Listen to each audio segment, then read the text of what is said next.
Southern California, good afternoon, and welcome to another edition of the SoCal Supreme Sports Show. We have quite a bit of Southern California sports to talk about, and it's not kind of good, as the Angels just lost Anthony Rendon for the rest of the season, as if the season can't get much worse for the Halos. And the Dodgers recently got swept by the Giants as their lead in the NL West has dwindled down, as here come those San Diego Padres.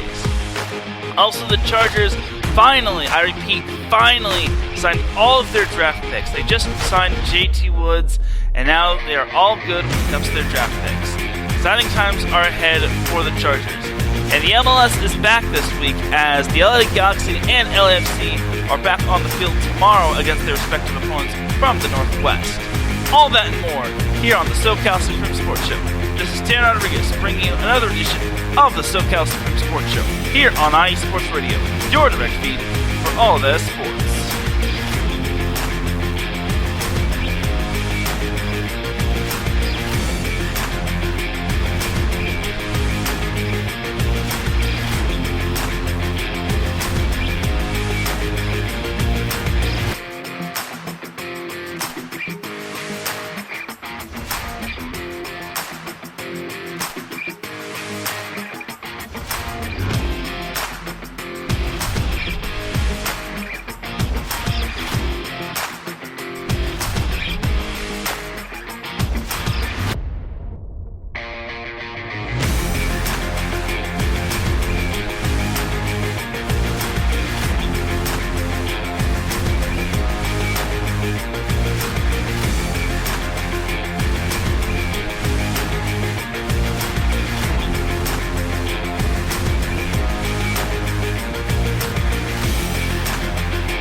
And welcome all to another edition of the SoCal Supreme Sports Show. I hope you all are having a great start to your weekend, a great Friday afternoon, whatever the case may be. I just hope you are having a great day overall. Without any further delay, let's get on into that Southern California sports action. But first and foremost, we have a word from our sponsor. iSports Radio is proud to call the Southern California Warriors semi-pro football team the official sponsor of IE Sports Radio. The world of semi-pro sports is unlike any other sports organization. Players pay to play in hopes of so many different outcomes, whether it's playing to get filmed to try out for professional teams, big-time colleges, or just playing to stay in shape. No matter what, all semi-pro players have one thing in common, and that's playing for the love of the game. The SoCal Warriors have been on a quest to earn titles and give players second chances since 2017. Whether you're in Southern California or anywhere in the world, give semi-pro sports a chance if you love their sport. You may get that second chance you've been waiting for as an athlete. You can follow them on Twitter at SoCal Warriors, on Instagram at Southern California_Warriors, and on Facebook by typing in the word Southern California, then Warriors. IE Sports Radio, our platform, is available on Twitter and on Instagram at IE Sports Radio, and on Facebook by typing in the word IE, then Sports, then Radio. You also have a website, www.iesportsradio.com, and when you go there, you'll see a Patreon link at the top, starting at $5 a month. This will get you a shout-out from all 28 of our shows, and higher tiers will include IE Sports Radio merchandise, access to IESRU, the podcasting university of IE Sports Radio, and even a chance to be featured on IE Sports Radio's flagship show for a little bit of a segment, The Defining Moment with Larry B. Because for the past 8 years, IE Sports Radio has been bringing you amazing content, ranging from interviewing legendary athletes to building tailor-made shows all across the country. In addition, IE Sports Radio has been building tailor-made shows dedicated to certain sports. All the while, IE Sports Radio has been continued to be by the fans and for the fans, and with your help, we are ready to take the next biggest step. Thank you, everyone, for all of your support and for contributing and making IE Sports Radio your direct feed for all that sports. We also have a shout-out for our Patreon supporters, Bay Area Raised Apparel, Marcus Los Great, Key to the Gate, and Anonymous. An anonymous supporter. Also, we have to give a shout out to iSports Radio's Fan of the Month, Justin Ekstrom, a Minnesota Vikings fan hailing from Minnesota. And we also have to give one more big shout out to everyone for making iSports Radio's 8th year anniversary super special. Here's to many more anniversaries to come. Now let's get on into that Southern California sports action. But first, I actually do need to tell you all, I may sound a little different just because I kind of had a little, let's just say I went to the dentist yesterday. Don't worry, I don't have any cavities or anything, or I didn't need any fillings or any of that stuff. I did have to have a little bit of a procedure, so I may sound a little funny. So I do apologize in advance if I sound a little funny, but I just want to get that disclaimer out of the way. Now let's get on into the Southern California sports action. So let's start off with the Chargers just to get them out of the way. So the Chargers basically have been in OTAs, and they've been in a little bit of mini camp, and they just recently signed their 4th-round pick, JT Woods, the safety out of Baylor. Now, this is obviously good just because they can groom JT Woods to be like a Derwin James. And honestly, I think he was solid. I did hear that JT Woods did get an interception where the defense eventually wound up going crazy because of that big interception from JT Woods. Now, I think that's an account of how good JT Woods is and not how bad Justin Herbert is. So before we can all hit the panic button on Herbert, I think JT Woods is showing why he was selected in the 4th round and not like in the later rounds. Either way, I am excited to see what JT Woods can bring to the table. With the Chargers signing JT Woods, that means they have signed all of their draft picks. All of their draft picks have been signed and have reported to OTAs and training camp. And I'm excited for it. I'm excited to see all their picks go into action. Isaiah Spiller, Zion Johnson, JT Woods, the list goes on and on. Speaking of safeties, I did hear that Derwin James is working on a contract extension, or not a contract extension, just a contract extension to make him one of the top paid safeties in the NFL. Obviously, Minkah Fitzpatrick did sign a big deal to make him one of the top safeties in the NFL, as he basically got paid quite a bit. So honestly, it's big. That's big right there. So I can only imagine what Derwin's contract is going to look like. I think it's obviously going to look quite hefty, and I don't think it'll be on contract with Minkah Fitzpatrick's contract, but it's going to be up there. The Chargers are going to pay him the big bucks so he doesn't become another Jason Verrett and let him walk in free agency, just because we all know what happens when the Chargers let some of their top defenders go. They wind up doing better things with other teams, and they also wind up winning rings with other teams. So for Derwin James, in addition to possibly getting worked on for another contract, he actually has been out of training camp for a little while just because he had surgery to repair, I think, his shoulder or a torn ligament in his shoulder. Either way, it's nothing big. He did return for 11-on-11 practice, so for the Chargers, it's nothing to be alarmed about. It's not like Anthony Lynn's last year where Derwin unfortunately suffered that ACL tear and he missed the entire season. That's my hope. I hope Derwin James can stay healthy. I hope most of the defense for the Chargers can stay healthy. That's kind of their main point. If most of their defense is healthy, that team is a force to be reckoned with. And it's not just Derwin James, but it's their defensive tackles such as Joey Bosa, Khalil Mack, their corners, J.C. Jackson, Asante Samuel Jr., Michael Davis, and then Derwin James, and the list goes on and on. So overall, I'm really excited to see what the Chargers have to bring to the table. Obviously, we are in OTAs. The NFL season is nowhere near close to being started yet, but I'm hoping the Chargers can make some more splashes. Like, my hope is, I hope they can get like a running back too. If not, they're just going to have to develop Isaiah Spiller. Developing young running backs for them has kind of been a little bit of an issue in the past, as they obviously had a tough time developing Joshua Kelly, who I pretty much call Mr. Fumbleitis. And then obviously Larry Roundtree hasn't really developed just yet, but I do have hope for Roundtree more so than Joshua Kelly. Like, I'm officially off the Joshua Kelly train. Sorry, but it is the truth. But I have heard a lot of great things about Isaiah Spiller. There's a reason why the Chargers took him in the third round as opposed to taking him later.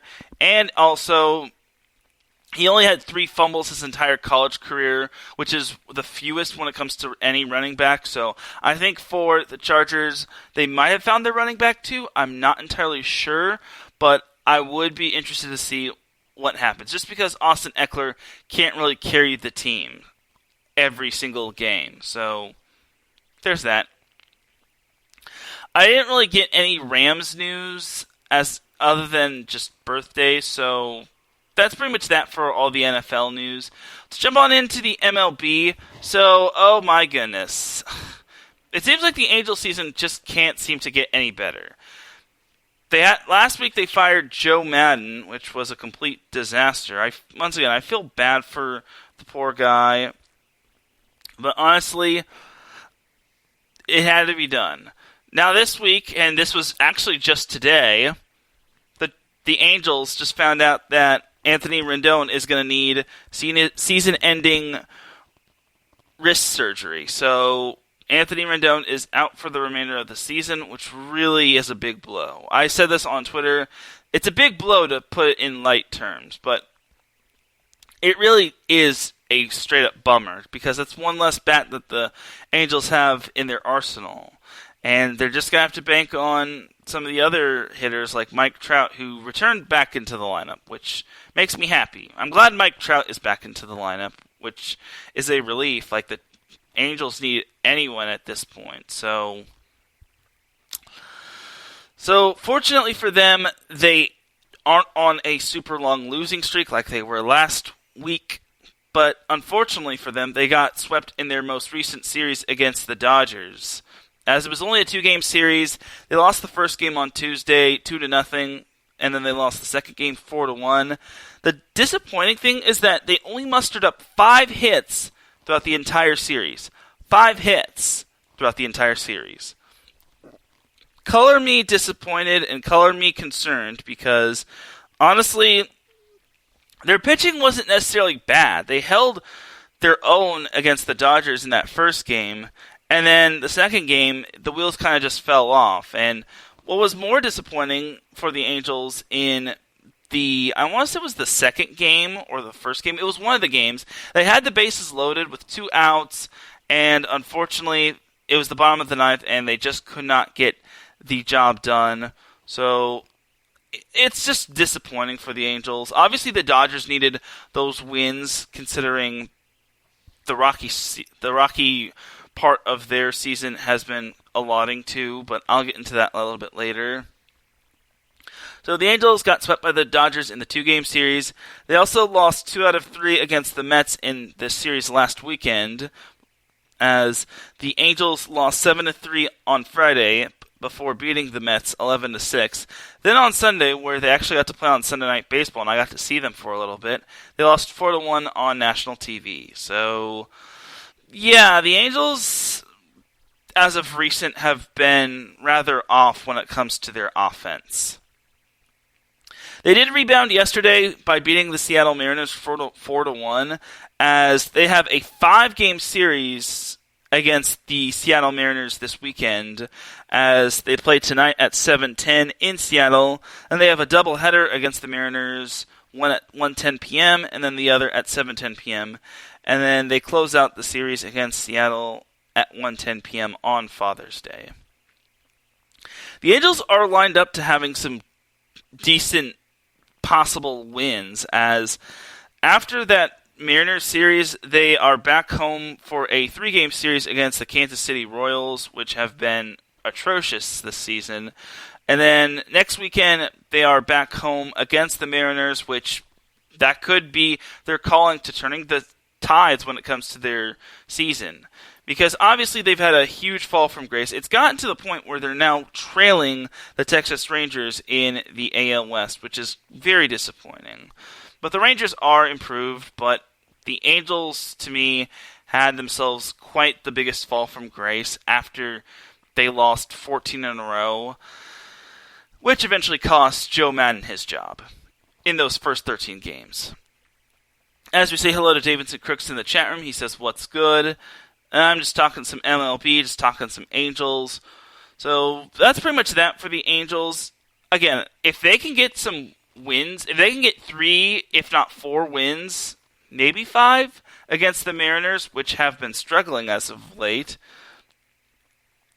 that could actually propel them to getting back on track in terms of the wild card. But it's a little early to talk about playoffs and wild cards, so we'll just end it off right there by saying the Angels continue to do Angel things.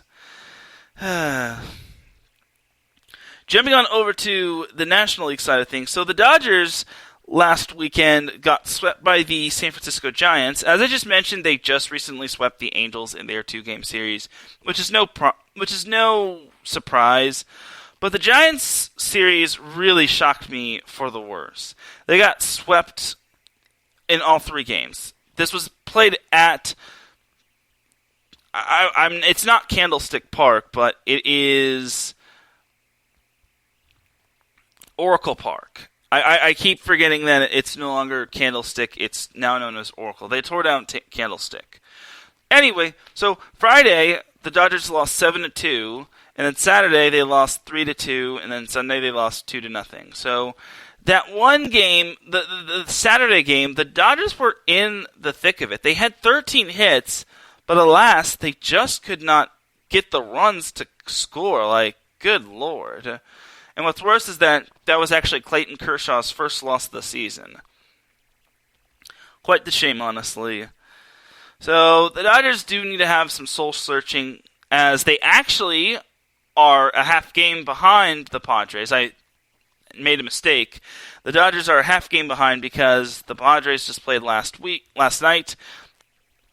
Well, the Dodgers had a night off yesterday following their series win over the Angels. So starting tonight and starting in about an hour and a half, the Dodgers are back home in the Chavez Ravine against the Cleveland Guardians.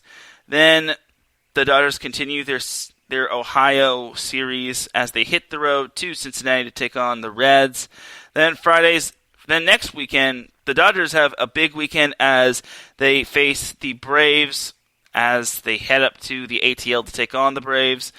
Surprisingly enough, the Dodgers actually get a Sunday night baseball game, which is very nice. I really think that is a great addition, and it makes me want to get me some hot dogs and hot dog buns and grill them up so I can, delve on in and watch me some Dodger baseball. The game will be at Atlanta, like I just mentioned, and the Braves have been playing great baseball. They're only 2 wins behind the Dodgers, and they did just lose today, which is kind of surprising. Just means that the Braves are human, and they lost 1-0 today to the Cubs. So either way, the Dodgers are going to need to come up big against the Braves, but as of right now, they do need to get the Guardians and the Reds out of the way should they want to keep pace with the Padres. Speaking of the Padres, they have a 4.5 game lead on the San Francisco Giants and a half game lead on the Dodgers. As, like I mentioned last night, they played another match against the Cubs and won it 6-4. They actually swept the entire 4-game series against the Cubs on the road, which is quite impressive. Last night they won 6-4. Wednesday they won a whopping 19-5. Whew. Man, 21 hits as well. That was just brutal for the Cubs. 12-5 the Padres won on Tuesday, and then they also won 4-1 on Monday.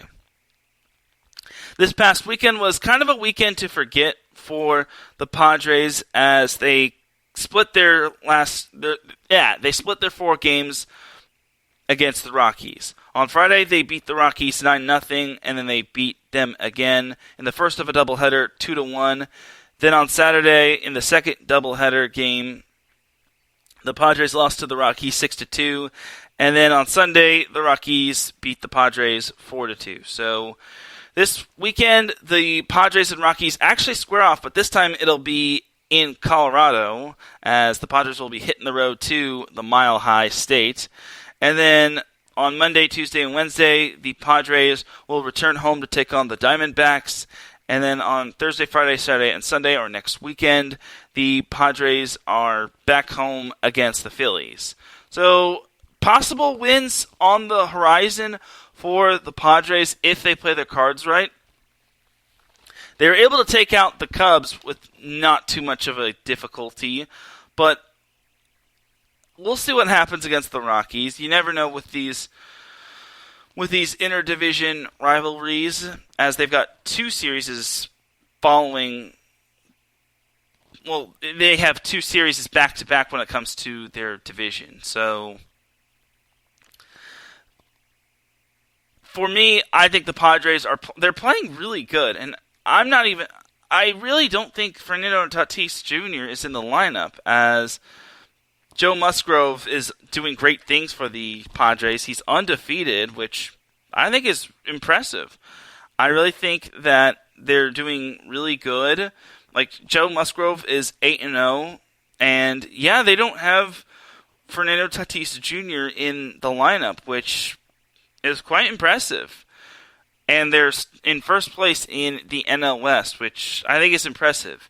Manny Machado is stepping up for the Padres, as he went 3 for 5 yesterday. And then they've got other players stepping up, as A.J. Nola stepped up and Cronenworth stepped up.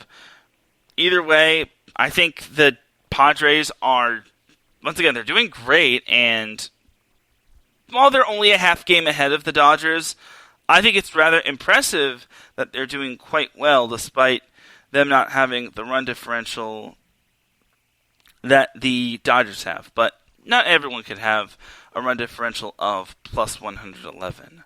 So there's that for the Padres. And overall, other than the Angels, everything is looking good when it comes to Southern California MLB baseball. So it's really looking promising.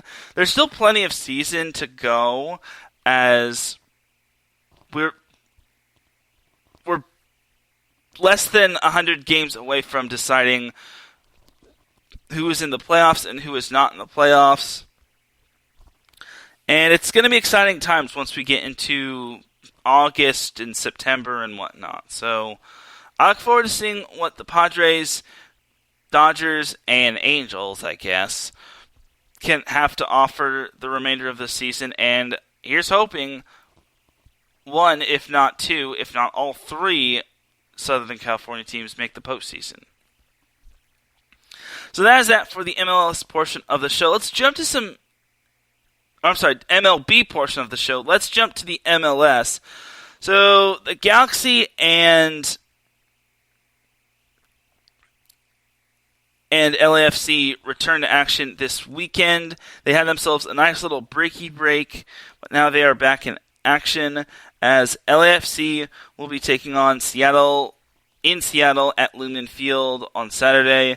So I am going to be quite interested to see how the Sounders do against LAFC, since Seattle is actually back in the thick of it when it comes to the Western Conference standing. Seattle has jumped into a good little position at 7th place, which means if the playoffs start today, Seattle would be taking on Dallas.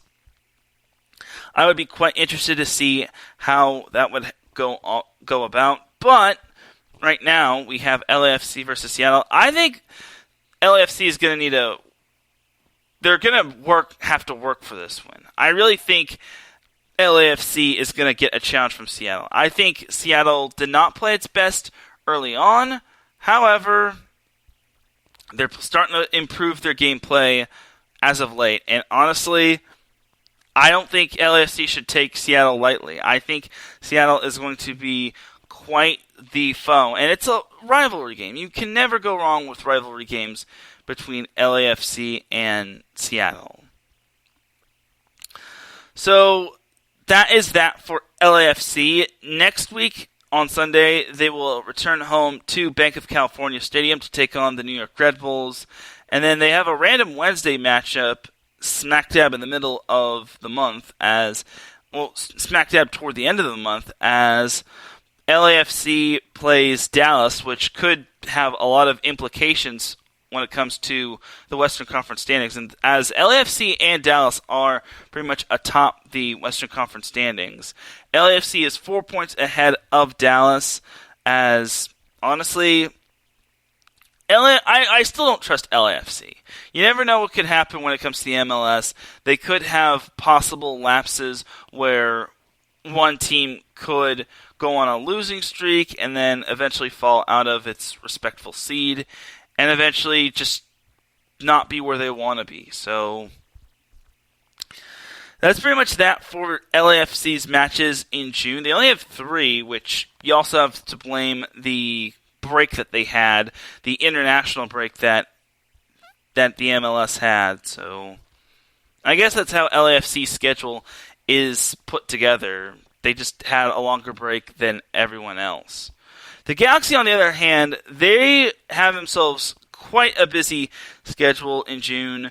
They do have 3 MLS games, but you have to remember that the Galaxy is still in the U.S. Open Cup, as remember, they defeated LAFC in an El Tráfico round of 16 matchup. The Galaxy tomorrow, they will play the Portland Timbers at Dignity Health Sports Park. Once again, both LA teams are playing Northwest teams, which I find rather intriguing, honestly. So, Galaxy versus Portland is going to be quite the battle.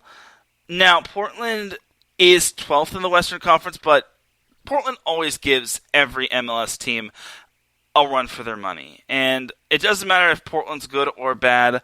I really think that Portland is going to give a tough fight to anybody.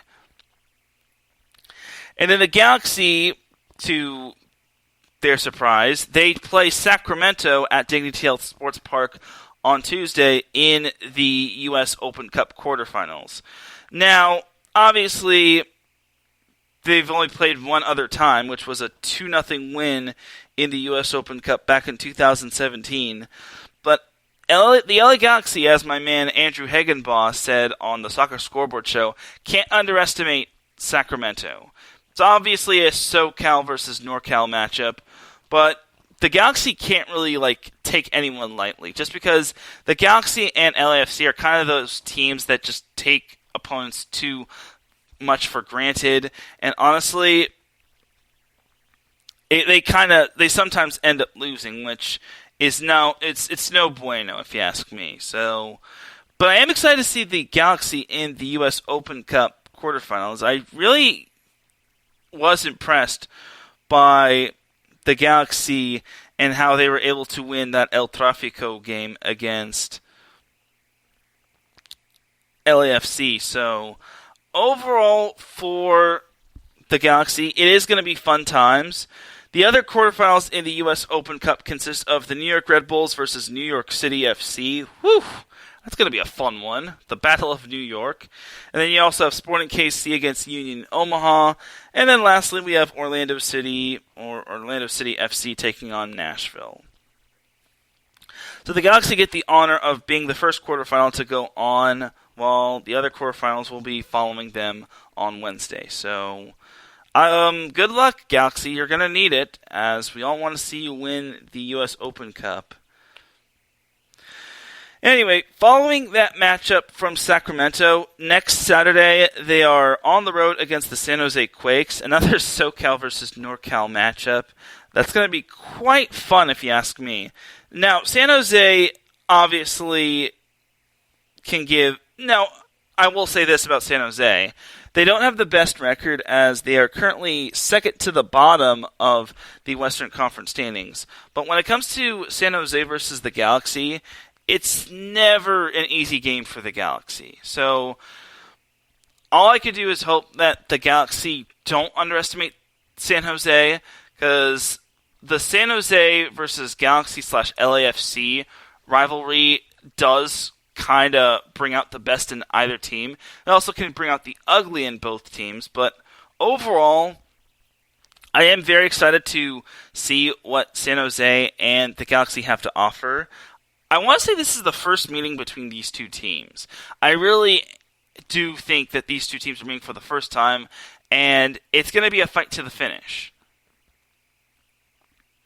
And then the Galaxy close out the month of June with a home matchup against Minnesota on Wednesday. Much like LAFC, the Galaxy do have a Wednesday game smack dab in the middle of the last week of June, which I think is kind of awkward, but it is what it is. Like, what can you do? So that is that for the Galaxy and their up-and-coming schedule. The Galaxy currently rest in 5th place in the Western Conference as they're trying to catch up to LAFC. Even with all the wins over Austin, they're still trailing LAFC by a whopping 6 points. And then Nashville is kind of on their coattails as well, as they're tied for 5th in the Western Conference with Nashville. And then distantly, we have Seattle, then Houston, then Minnesota, Colorado, Vancouver. You get the point. So, overall, the Galaxy are still doing good, and I've been quite impressed with them. I really hope they don't find a way to mess it up. That's because we don't need them messing up anything. Like, we want to see them in the postseason, them and LAFC, because, well, let's just say last year was a complete disappointment. But it is all good, as I really think the Galaxy can hold on. All they just got to do is win the games that mean the most. Obviously, if they win the U.S. Open Cup, that would be awesome. But winning their MLS games is way more important. So that is that for the LA Galaxy and LAFC. Let's take ourselves a quick little commercial break. When we come back, we will have some NWSL to talk about, some WNBA action, and then we obviously have the Dum Dum of the Week award to get into. So you're listening to the SoCal Supreme Sports Show here on iSports Radio, your direct feed for all that sports. We'll be right back after this.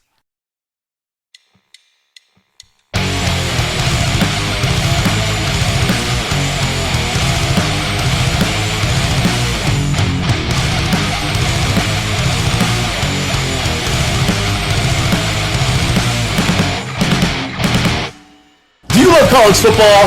And do you want to hear a college football show dedicated to all that is college football, including junior college and the CCCAA and the NJCAA, the NAIA, and the NCAA, including Division III, Division II, Division I AA in the FCS, and Division I A in the FBS? Well, then look no further.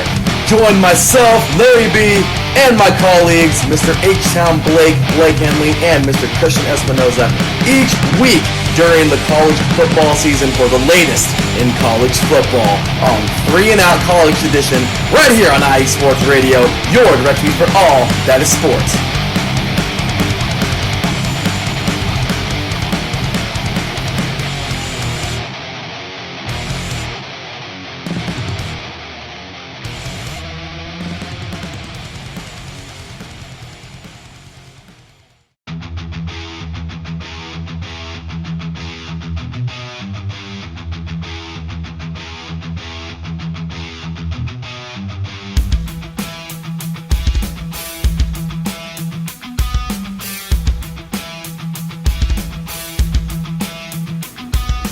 What is going on, everybody? This is Ben Matello, the host of the Yinza Report, right here on IE Sports Radio. I'm bringing you the latest in the Steel City, the City of Champions, from the Steelers, the Penguins, the Pirates, as well as the college game with both Penn State and Pitt. You could join me every Tuesday afternoon at 1 o'clock Eastern Standard Time, right here on IE Sports Radio, where I'll be talking about everything from the Steel City, the City of Champions, right here on IE Sports Radio, your direct feed for all that is sports.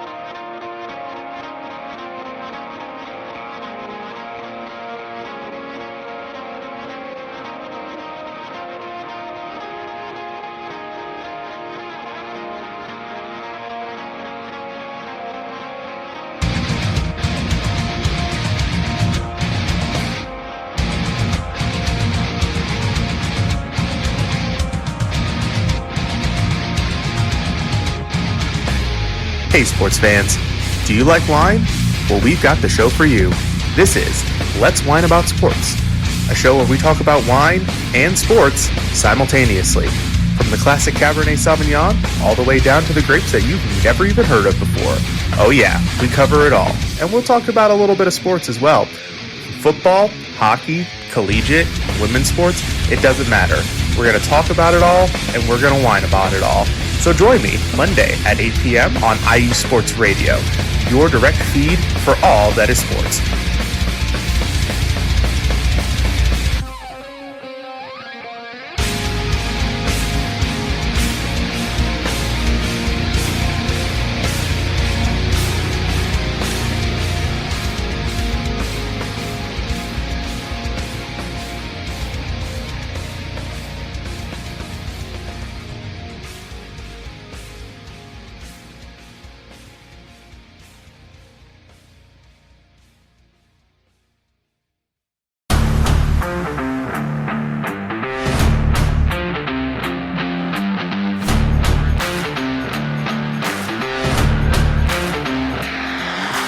What's good, fight fans? It's your boy, Marcus Los Great, here to give you what you want, here to give you what you need. Yeah, man. Yeah. I'm coming to you live, straight from your mama's basement with a crispy, awesome white tea. We're coming to you live every Tuesday at 10 p.m. Eastern Standard Time. Powered by IE Sports Radio, your direct feed for all that is sports.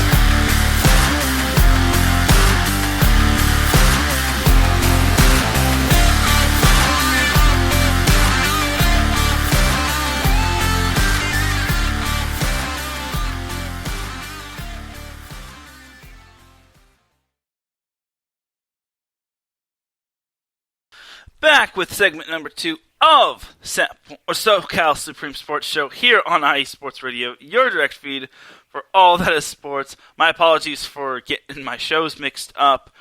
Either way, we are back here with SoCal Supreme Sports Show. I do want to give a big shout out to Marcus Los Great. Now, I gave the Fast Break crew a shout out this past Monday on Set Point, but now I'm going to give a shout out to Marcus Los Great as next Wednesday, Marcus will be celebrating his 100th episode of Gloves Off. Just like Sunday, how Davidson Crooks and Darius Locke will be celebrating their 100th episode of Fast Break is quite the milestone, as honestly, it's quite fun that we're getting chosen to the 100 century mark? Yeah, and I definitely did want to give a shout out to Marcus Los Great for achieving 100 episodes.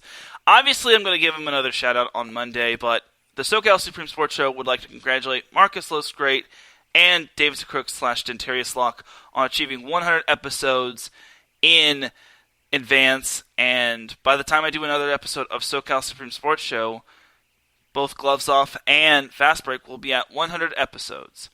Either way, congratulations from Teran Rodriguez, myself, and here's to more episodes of Fast Break and Gloves Off to come. Now let's jump on back into the Southern California sports action. So let's jump on into some NWSL action. So finally, Angel City FC won a match. I was kind of going to wonder when we were going to see Angel City win another match, and I was kind of getting worried, but they beat Louisville last Saturday by a score of 3-2. They were able to get that game-winning goal in extra time, courtesy of Savannah McCaskill, who actually had 2 goals the entire match. Louisville started off by scoring first, courtesy of Gemma Bonner. Then Christian Press scored 7 minutes after that.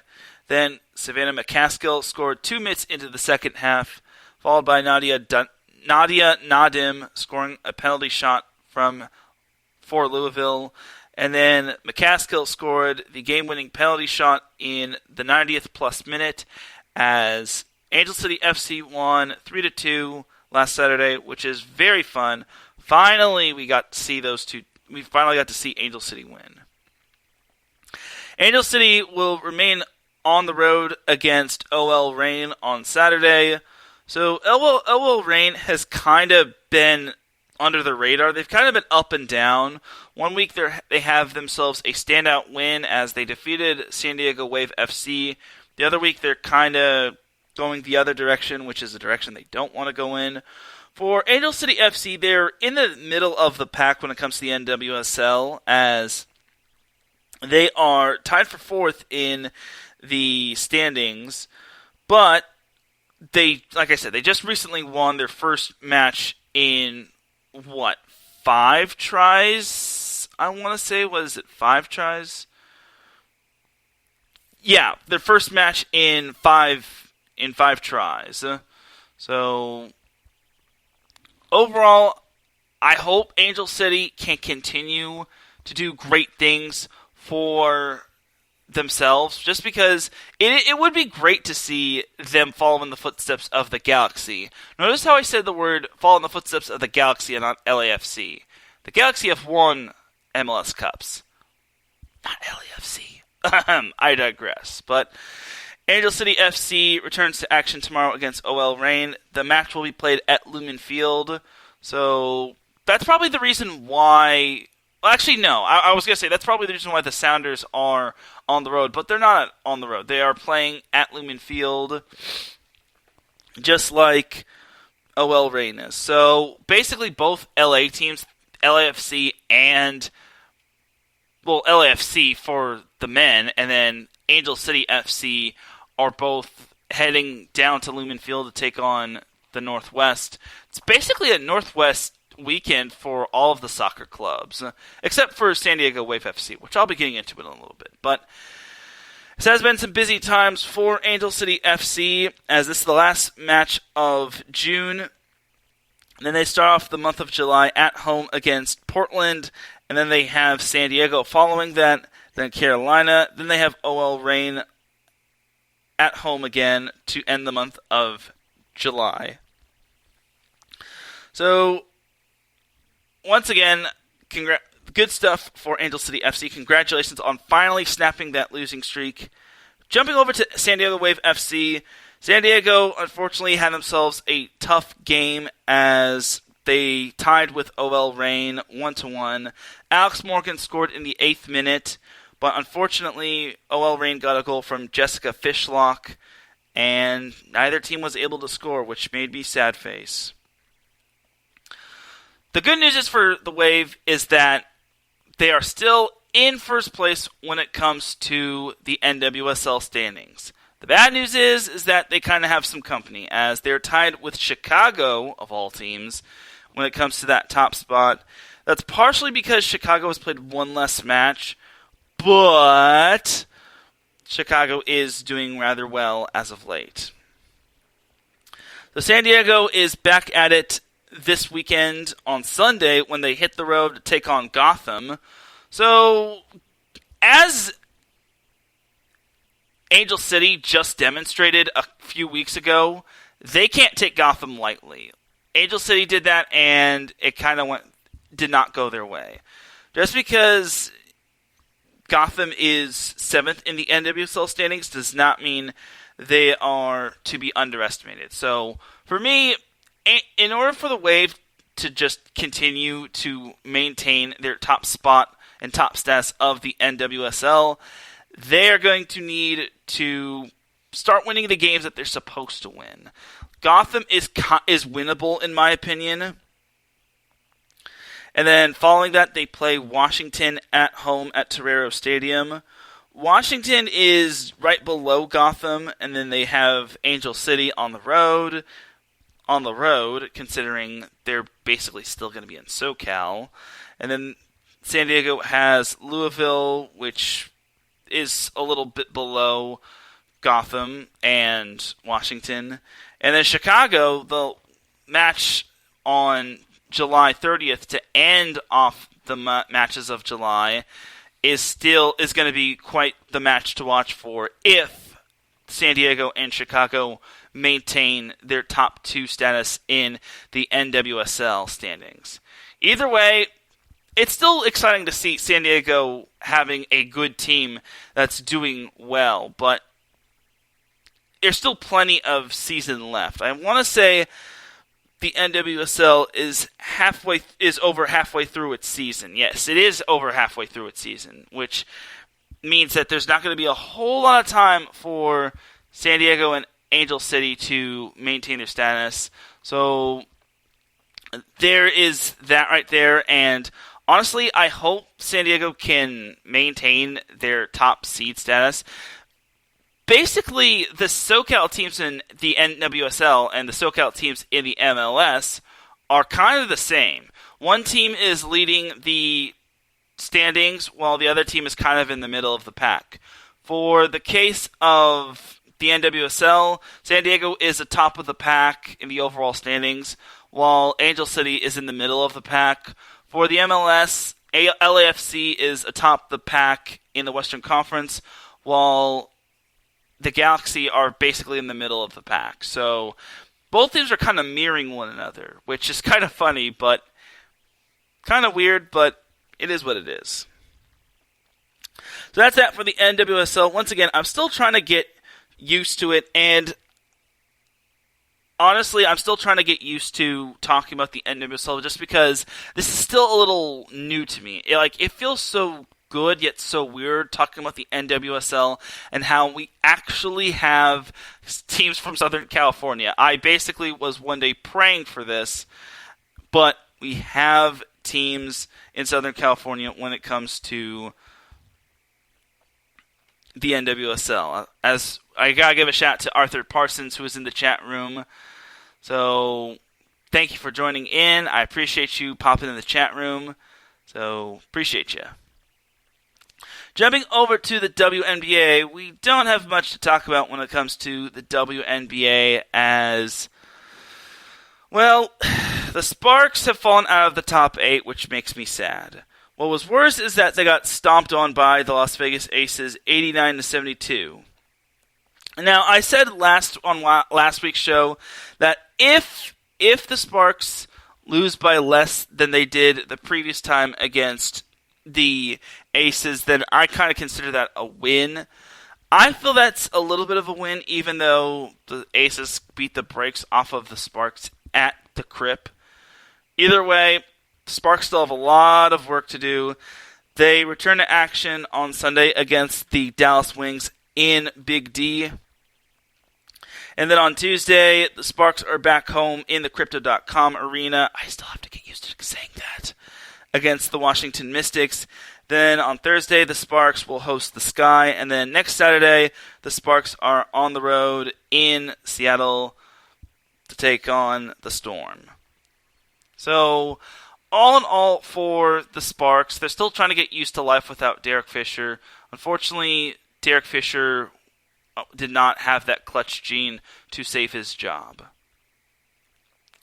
So that is that for the WNBA. It looks like I've touched base on mostly everything when it comes to Southern California sports. I know I'm kind of speeding right through this, but remember, I did have a procedure. I was at the dentist last week, and if I sound a little funny, that's because I did have a procedure on my lower jaw. Don't worry, I don't have any cavities, or I don't need fillings, or there's no tartar or anything, but I did have a little procedure, so I might be talking a little funny. So that's my fair forewarning right there. But on that note, that is pretty much that for all of the Southern California sports news. But before we get on out of here, we do have the Dum Dum of the Week award we have to give out. So the Dum Dum of the Week award is basically an award I love to give out once a week, as it can go to anybody. It could go to my neighbor, it can go to my an alley cat. It can go to a silly animal that did something really silly over the week. No one is safe from the Dum Dum of the Week award. So before I get into the main Dum Dum of the Week award, I have to give out the mini Dum Dum of the Week award to yours truly, myself. So once again, I did something kind of dumb this past week. So I wouldn't say kind of dumb, but kind of irresponsible of me. So on Monday, normally I retweet/quote tweet the link for my live shows, whether it's SoCal Supreme Sports Show or Set Point. I kind of forgot to do that when it came to Set Point, as I just realized halfway through the show, I did not retweet/quote tweet the link, the live link to my show, which made me very, very sad, and I felt so bad just because I let down the people. It's happened once before, but I do have to make note of it, and I do apologize to the people that did not get to see the live link to Set Point right away. That is totally on me, so I apologize to the people. And that was just part one of my mini Dum Dum of the Week. Part two just so happens to be me not doing my homework in finding out about how the NWSL playoffs system works. So, unfortunately, I did not do my homework when it comes to finding out on how the NWSL playoffs work. I don't know if it's top 8 get into the playoffs or top 7 like the MLS, but I did not do my homework when it came to the NWSL, and I feel bad because I promised y'all I would do my homework when it came to the NWSL, but unfortunately I did not. It's because I have a million things going on with my life, but with me not doing my homework when it comes to the NWSL playoffs, and with me forgetting to live tweet the live link when it comes to Set Point this past Monday, I am the mini Dum Dum of the Week. I apologize to everybody. I will do better. I'm the mini Dum Dum of the Week. I need to have like a higher pitched version of my little sound effect, but I digress. So that is that for me getting the mini Dum Dum of the Week. Now it's time to move on to the main Dum Dum of the Week. I actually have 2 Dum Dum of the Weeks. So the first one kind of is a little confusing at first, but when you look at it, you kind of have to make it make sense. So, the World Cup just announced its destinations for the month of, what was it? For the year of 2026. So, the World Cup destinations when it comes to some of the World Cup cities include Vancouver, Seattle, San Francisco, Kansas City, Dallas, Atlanta, Houston, Monterrey, Mexico City. Well, those are the region cities. The host cities in the West include Vancouver, Seattle, San Francisco, Los Angeles, and Guadalajara. If I mispronounced that, I am totally sorry. So, you saw that Los Angeles is a host city for the World Cup in 2026. That's awesome, right? Oh, wait. Hold up. I gotta do it the proper way.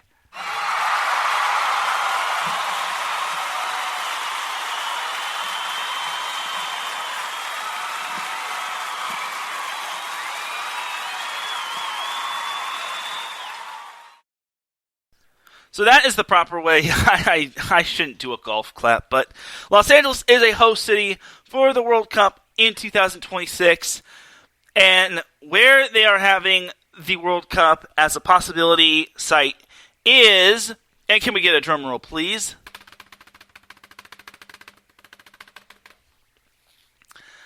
The stadium that will be hosting the World Cup in Los Angeles will be none other than SoFi Stadium.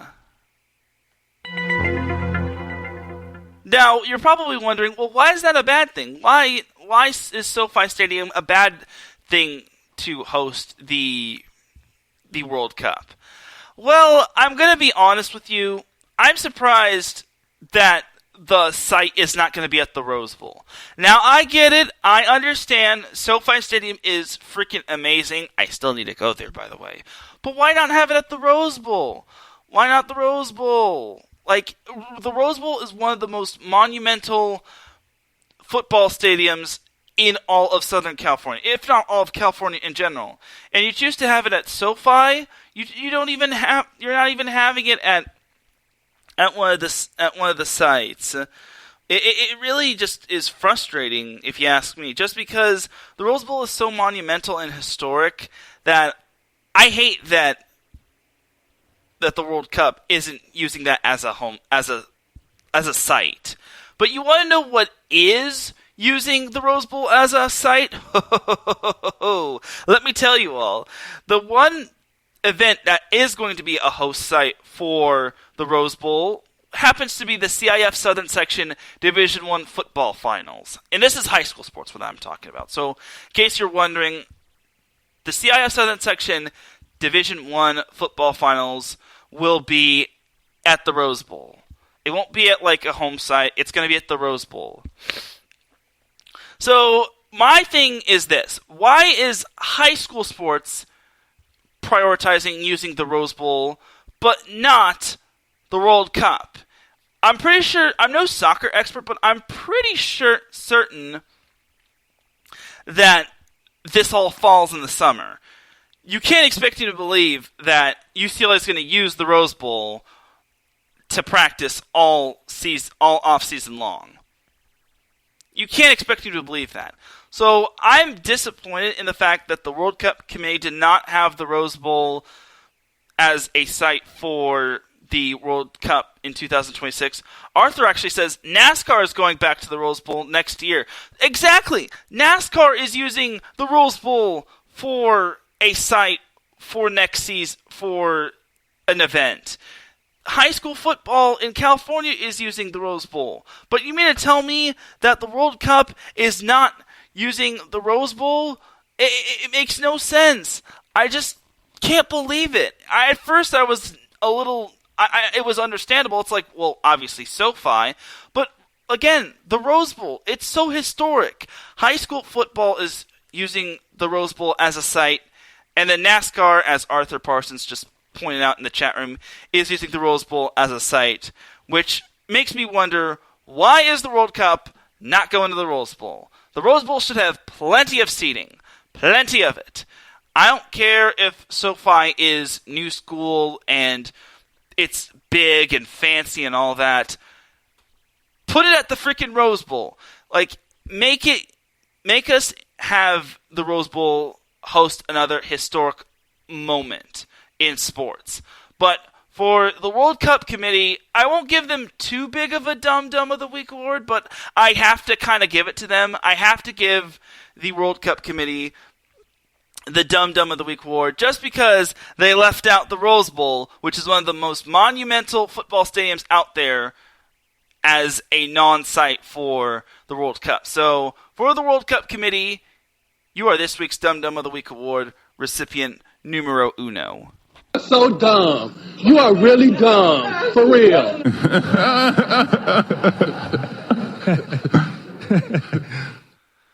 So Arthur Parsons says that it's money and they have to pay the SoFi. They got to pay that SoFi bill. Oh, okay. So that kind of does make a little sense. I understand that SoFi is expensive. SoFi Stadium is expensive. Like, parking's a nightmare. And then I'm pretty sure food is, like, astronomical. But still, I would have liked the World Cup to play the game at the Rose Bowl. I don't care if SoFi has to pay its bill. We gotta have that World Cup at the Rose Bowl. So now we gotta get into Dum Dum of the Week award number 2, and I'm gonna have a little more fun with this. This is gonna be a lot more fun and a little less confusing. So I know this doesn't attain to Southern California, but last night the Golden State Warriors won their 7th NBA championship by defeating the Boston Celtics in 6 games. Now we give them a golf clap. So, congratulations to the Warriors. But you're probably wondering, well, where's the Dum Dum of the Week award? So, this happened in August of 2021. Steph Curry received a contract extension of 4 years. And, everyone was like, okay, Steph Curry gets a contract extension. We get him for 4 more years. Awesome. Well, everyone was happy about Steph Curry staying on the Warriors for 4 more years. everyone, some people were not really optimistic that he was going to do great things for the Warriors come those 4 years. And the people that I am referring to are the First Take crew. Now, obviously, it wasn't like Stephen A. Smith and Max Kellerman. It was probably the substitution crew. All I know is that it had Kendrick Perkins and a few others. And you want to know what happened? Everyone, ladies, gentlemen, you got to listen to this. So everyone voted. The whole panel basically said, how many NBA championships is Steph Curry going to have the next 4 years following that contract extension? And everyone, with no hesitation, put up a hand gesture that resembled the number 0. I'm not kidding you. All of the First Take panel said that Steph Curry was not going to win a single championship in his contract extension. Okay. Let's make this make sense here. I don't understand. Now, while I am a Laker fan, just as a disclaimer, while I am a Laker fan and I understand that the Warriors, it's all about the Lakers in my opinion, the Warriors are still a good team. Like, you look at the Warriors, they have freaking Steph Curry, Klay Thompson, Draymond Green, Iggy, Andre Iguodala, Jordan Poole, who was a freaking standout and a great newcomer, James Wiseman once he gets healthy. The list goes on and on. Gary Payton II. But honestly, for the First Take crew to say that Steph Curry wasn't going to win a single championship following that contract extension,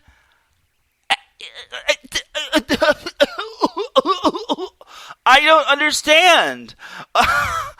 Like, the Warriors are a good team. Like, and Steph Curry is probably one of the best shooters out there. And you mean to tell me every member of that substitute First Take crew said that Steph Curry wasn't going to win a championship in those next 4 years? Give me a freaking break. Even as a Laker fan, I would have totally disagreed with that. Because the Warriors can't suck forever. Yes, they had a big fall from grace following the 2019 finals where they lost to the Raptors. That doesn't mean anything. They had a bunch of injuries at the time. They eventually bounced back and returned to their dominant form. They almost made the playoffs last year. And you mean to tell me that Steph Curry was not going to win a championship in those next 4 years following that contract extension? Give me a freaking break. Arthur Parsons says, I loved him and Clay listing out the receipts last night and today. Loved it. I loved it too. And thank goodness. I came across this and I was like, why? Why would anyone make a claim so asinine, so terrible?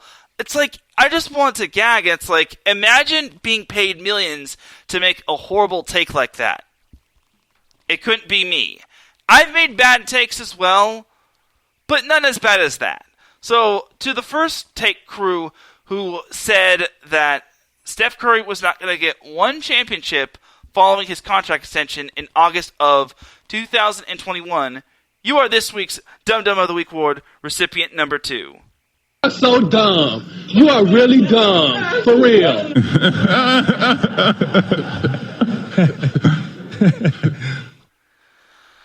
And that, my friends, is all she wrote. I still don't understand. Make it make sense, First Take crew. Make it make sense, Kendrick Perkins.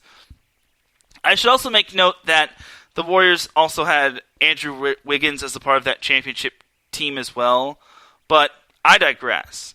So, the First Take crew really done messed up.